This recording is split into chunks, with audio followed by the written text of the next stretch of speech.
সিএলএমএক্সএন news international এ সবাইকে স্বাগতম। জাতিসংঘে ৭,০০০ কর্মী ছাঁটাইয়ের সম্ভাবনা। জাতিসংঘ প্রায় ৭,০০০ কর্মী ছাঁটাইয়ের প্রস্তুতি নিচ্ছে, যা $৩.৭ বিলিয়ন বাজেটের ২-০ কমানোর অংশ। একটি অভ্যন্তরীণ স্মারকলিপি অনুসারে এই ছাঁটাই প্রক্রিয়া ২০২৫ সালের ১ জানুয়ারি থেকে কার্যকর হবে। যুক্তরাষ্ট্রের অর্থ সহায়তা হ্রাস, বিশেষ করে ট্রাম্প প্রশাসনের সময় বিদেশি সহায়তা কমানোর প্রভাব এই সংকটে বড় ভূমিকা রেখেছে।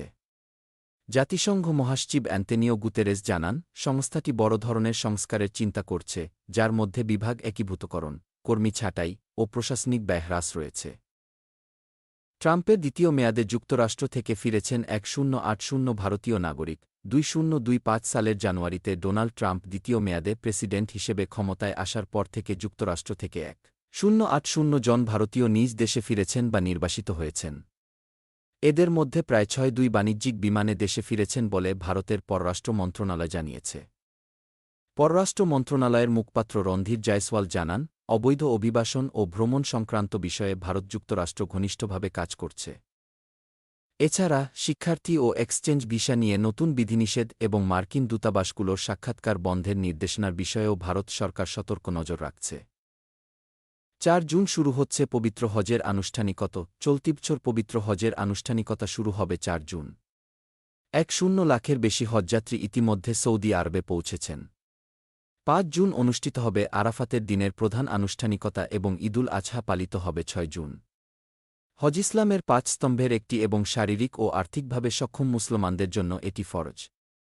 গত বছর অতিরিক্ত গরমে ১.৩০ জনের বেশি হাজি মারা যান। ধেয়ে আসছে ভয়াবহ সৌরঝড়, বিশ্বজুড়ে বিপর্যয়ের আশঙ্কা। সৌরজগতের সবচেয়ে শক্তিশালী এক শ্রেণীর সৌরশিখা সম্প্রতি সূর্য থেকে নির্গত হয়ে পৃথিবীমুখী হয়েছে। এতে রেডিও যোগাযোগ, বিদ্যুৎ সরবরাহ, উপগ্রহ, ইন্টারনেট ও পরিবহনে বড় ধরনের বিঘ্ন ঘটতে পারে। যুক্তরাষ্ট্র ইতিমধ্যে জরুরি প্রস্তুতি মহড়া চালিয়েছে। বিশেষজ্ঞরা সতর্ক করেছেন, এমন সৌরঝড় পৃথিবীর চৌম্বক ক্ষেত্রে আঘাত হানলে বিশ্বজুড়ে চরম বিপর্যয় ঘটতে পারে। রাশিয়া ভারত চীন ত্রয়ী জোট পুনরায় সক্রিয় হচ্ছে। রাশিয়া, ভারত ও চীনের আরআইসি ত্রিপাক্ষিক ফরম্যাট পুনরায় চালুর আগ্রহ জানিয়েছে মস্কো। রুশ পররাষ্ট্রমন্ত্রী সের্গেই ল্যাভরভ বলেন, সীমান্তে ভারত চীনের সমঝোতার পর এটি শুরুর উপযুক্ত সময়।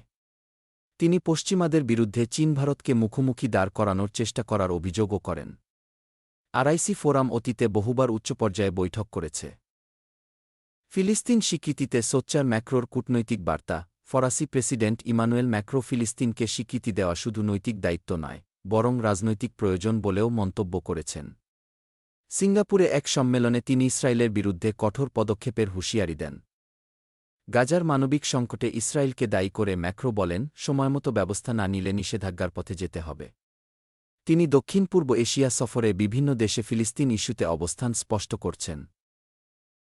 গাজার ১০০ মানুষ দুর্ভিক্ষের ঝুঁকিতে।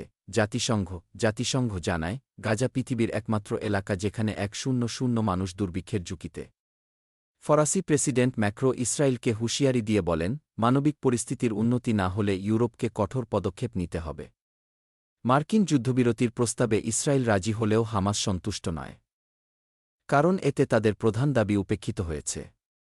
ইসরায়েলি হামলায় এখন পর্যন্ত গাজায় ৬,১৭০ জনের বেশি প্রাণহানি ঘটেছে। নাইজেরিয়ায় ভয়াবহ বন্যায় ৩-৬ জনের মৃত্যু, নিখোঁজ বহু। নাইজেরিয়ার নাইজার রাজ্যের মোকোয়ায় ভারী বৃষ্টিপাত ও বন্যায় ৩-৬ জন নিহত হয়েছে এবং অনেকে নিখোঁজ রয়েছেন। ৫০০টিরও বেশি ঘরবাড়ি পানিতে ডুবে গেছে। দুর্বল অবকাঠামো ও জলবায়ু পরিবর্তনের ফলে বন্যার মাত্রা বাড়ছে। বর্ষা মৌসুম মাত্র শুরু হলেও আগেই সতর্কতা জারি করা হয়েছিল। দেশটি প্রায় প্রতি বছরই ভয়াবহ বন্যার মুখে পড়ে, যার ফলে প্রাণহানি ও ব্যাপক ক্ষয়ক্ষতি হয়। সংকট নিরসনে দ্বিরাষ্ট্রভিত্তিক সমাধানের আহ্বান জানিয়েছেন জাপানের প্রধানমন্ত্রী শিগেরু ইশিবা ও কুয়েতি যুবরাজ Sheikh Sabah Khaled Al Hamad Al Sabah. টোকিওতে তাদের বৈঠকে আঞ্চলিক শান্তি, মানবিক সহায়তা এবং দ্বিপাক্ষিক সহযোগিতা নিয়ে আলোচনা হয়। পাশাপাশি বিদ্যুৎ, পানি, নবায়নযোগ্য জ্বালানি ও আন্তর্জাতিক সহযোগিতার ক্ষেত্রেও একাধিক সমঝোতা স্মারক স্বাক্ষরিত হয়। প্রিন্স আল সাবাহের এটি তার প্রথম জাপান সফর। গাজায় যাচ্ছেন Greta Thunberg.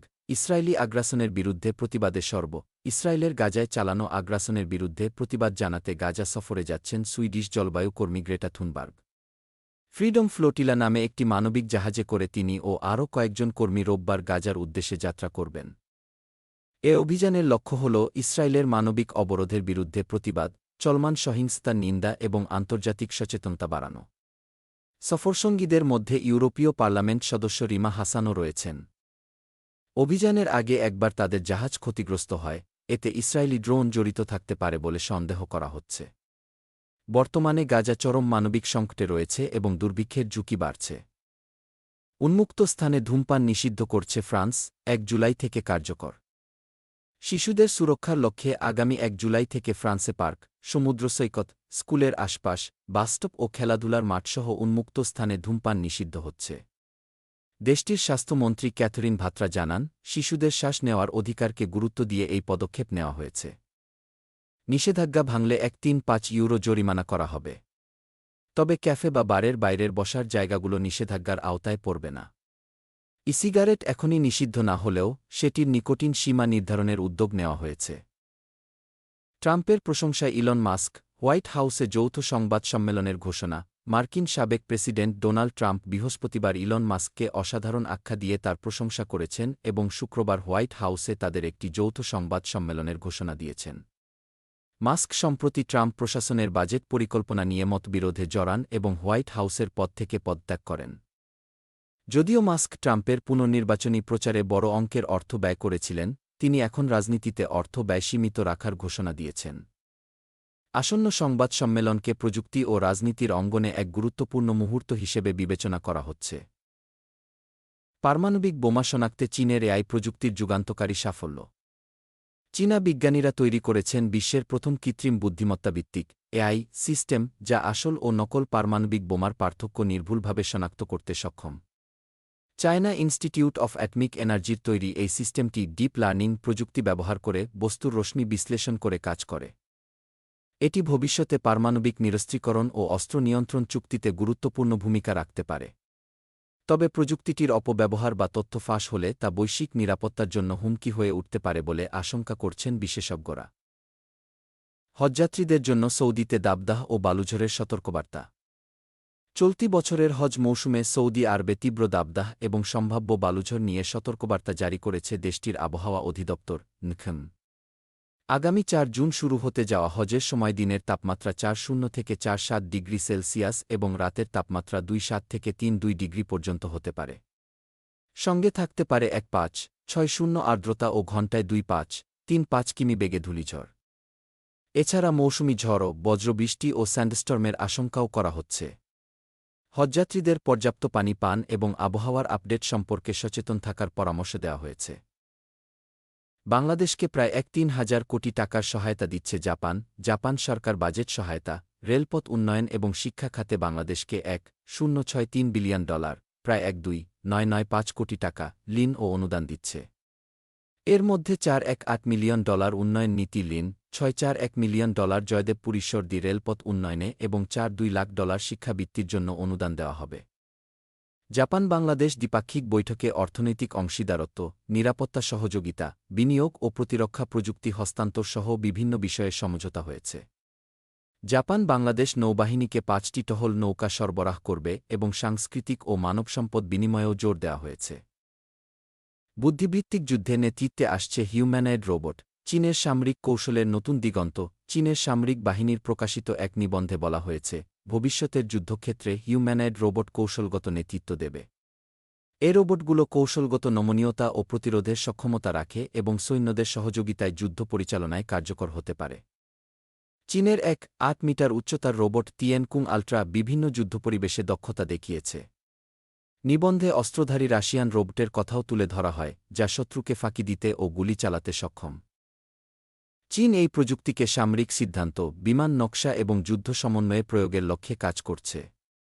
Humanoid robot kickboxing প্রতিযোগিতার মতো আয়োজনের মাধ্যমে চীন প্রযুক্তিতে তার অগ্রগামিতা সুসংহত করতে চায়। ভূমধ্যসাগরে মরণযাত্রা, পাচারকারীদের মিথ্যা আশ্বাসে ধ্বংস হচ্ছে অভিবাসীদের স্বপ্ন। ভূমধ্যসাগর পাড়ি দিয়ে ইতালিতে পৌঁছানোর স্বপ্নে প্রতি বছর হাজারো অভিবাসী প্রাণ হারান পাচারকারীদের মিথ্যা আশ্বাসে। লিবিয়া ও তিউনিশিয়া উপকূল থেকে বিপজ্জনক যাত্রা শুরু করে তারা, যেখানে পাচারকারীরা নিরাপদ ও সহজ পথের প্রতারণামূলক তথ্য দেয়। 2014 সাল থেকে এখন পর্যন্ত এই সাগরপথে প্রাণ হারিয়েছেন অন্তত 2-5 হাজার মানুষ, যার মধ্যে নারী ও শিশুর সংখ্যাও উল্লেখযোগ্য। পাচারকারীরা জানায় যাত্রা কয়েক ঘণ্টার, স্যাটেলাইট ফোন ও এনজিও সহায়তা পাওয়া যাবে, কিন্তু বাস্তবে এসবই মিথ্যা। এমনকি লোহার তৈরি দুর্বল নৌকাও ব্যবহার করা হচ্ছে, যা ভাসমান কফিন নামে পরিচিত। 2024 সালের মার্চে একটি দুর্ঘটনায় 6 জনের বেশি প্রাণ হারায়। ইউনিসেফের তথ্যমতে প্রতিদিন অন্তত একজন শিশু মারা যাচ্ছে এই যাত্রায়। বিশেষজ্ঞরা বলছেন, এই ভয়াবহ অবস্থা বন্ধে আন্তর্জাতিক পদক্ষেপ ও নিরাপদ অভিবাসন ব্যবস্থা গড়ে তোলা জরুরি।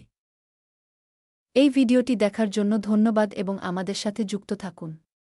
ভবিষ্যতের বিজ্ঞপ্তি পেতে এবং আমরা প্রতিদিন নতুন কন্টেন্ট তৈরি করার অনুপ্রেরণা পেতে লাইক, শেয়ার, মন্তব্য এবং সাবস্ক্রাইব করুন।